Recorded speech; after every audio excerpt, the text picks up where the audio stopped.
Hello, welcome to my channel. So in today's video, we have an equation giving us 3 minus square root of 2x plus 2 equals 8. And we are supposed to solve this equation to find the solutions to this equation. At first glance, you might think, oh, this is just basic algebra. But before I solve this problem, I want you to grab a pen, pause the video, and try solving this problem yourself before I do. Put your answers in the comment section. Okay, so let's dive right in. So for us to be able to solve such problem, we can just first of all isolate the square root. So for us to be able to isolate the square root, we just need to subtract 3 from both sides of the equation. So if we subtract 3 from both sides of the equation, we'll have by doing that, we'll have this to be 3 minus square root of 2x plus 2 minus 3 equals 8 minus 3. So 3 minus 3, it's 0. So we'll be left with what? Minus square root of 2x plus 2 equals 5. So this is what we have. All right, let's multiply both sides of the equation by negative 1. So if we do that, we'll have this to be square root of 2x plus 2 plus 2 equals negative 5. Okay, so we have square root of 2x plus 2 equals negative 5.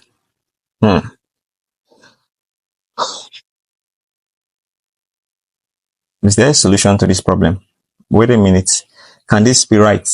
The square root of a real number is always non-negative. That means it's either 0 or positive, but never negative. So this equation, square root of 2x plus 2 equals minus 5, is impossible in a set of real numbers. So since this is impossible in a set of real numbers, okay, so what if we decide to now, decide to neglect the rules and then we take the square of both sides of the equation and see if we can actually find a solution or value of x. So let's take the square of both sides of the equation. So by taking the square of both sides of the equation, we'll have this to be, if we take the square of both sides of the equation, we'll have this to be the square root of 2x plus 2 squared is equal to minus 5 squared.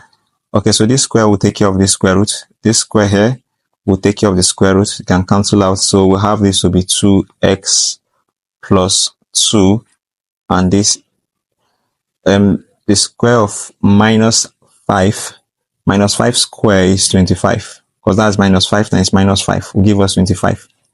All right, so for us to be able to find the value of x, we can first of all subtract 2 from both sides of the equation. So if we subtract 2 from both sides of the equation, we'll have this to be 2x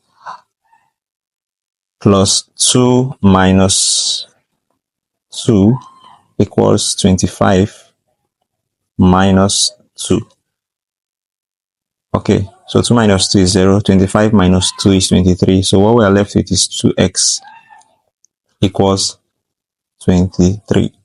So for us to find the value of x, we just divide both sides of the equation by 2. And this will cancel out. So if that cancels out, we have that x is equal 23 over 2. So since x is equal to 23 over 2, this is an improper fraction, so we can change it to a mixed fraction.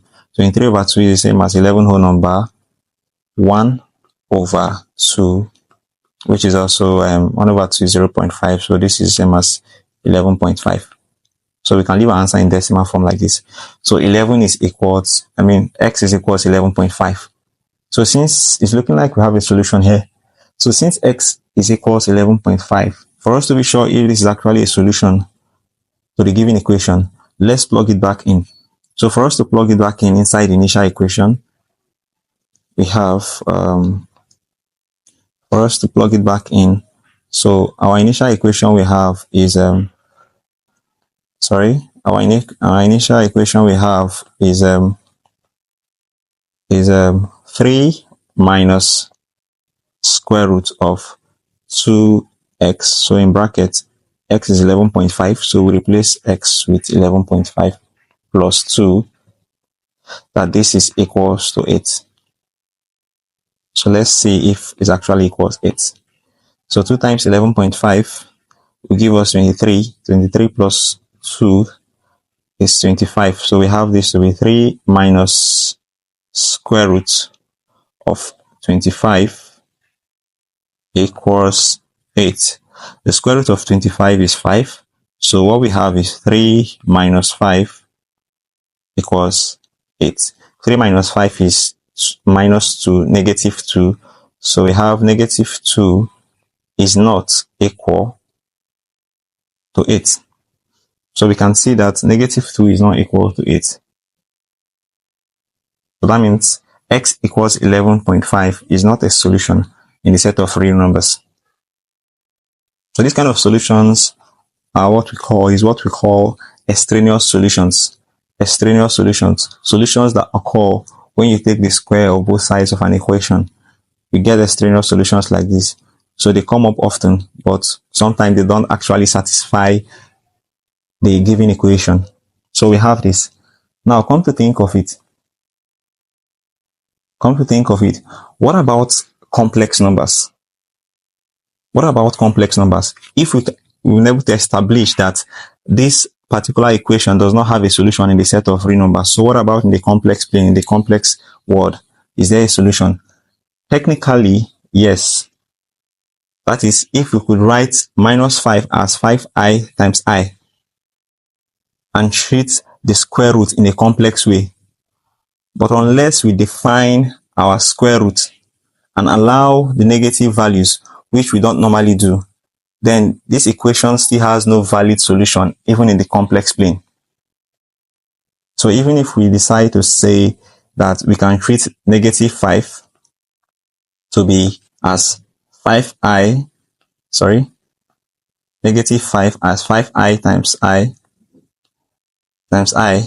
because I times I is I square, and I square is equal to negative 1. So we can treat this in the complex way as this. But this also has no solution in the complex world. Okay, so what is your takeaway from this tutorial? First, don't assume square roots can be negative. Second, always check your solutions by plugging it back into the given equations. And then not all equations have real solutions, and that's okay. Okay, so that's the end of this tutorial. Please do well to hit the like and subscribe button if you've not subscribed to my channel, and turn on the notification bell so that you don't miss out on the next one. Thank you.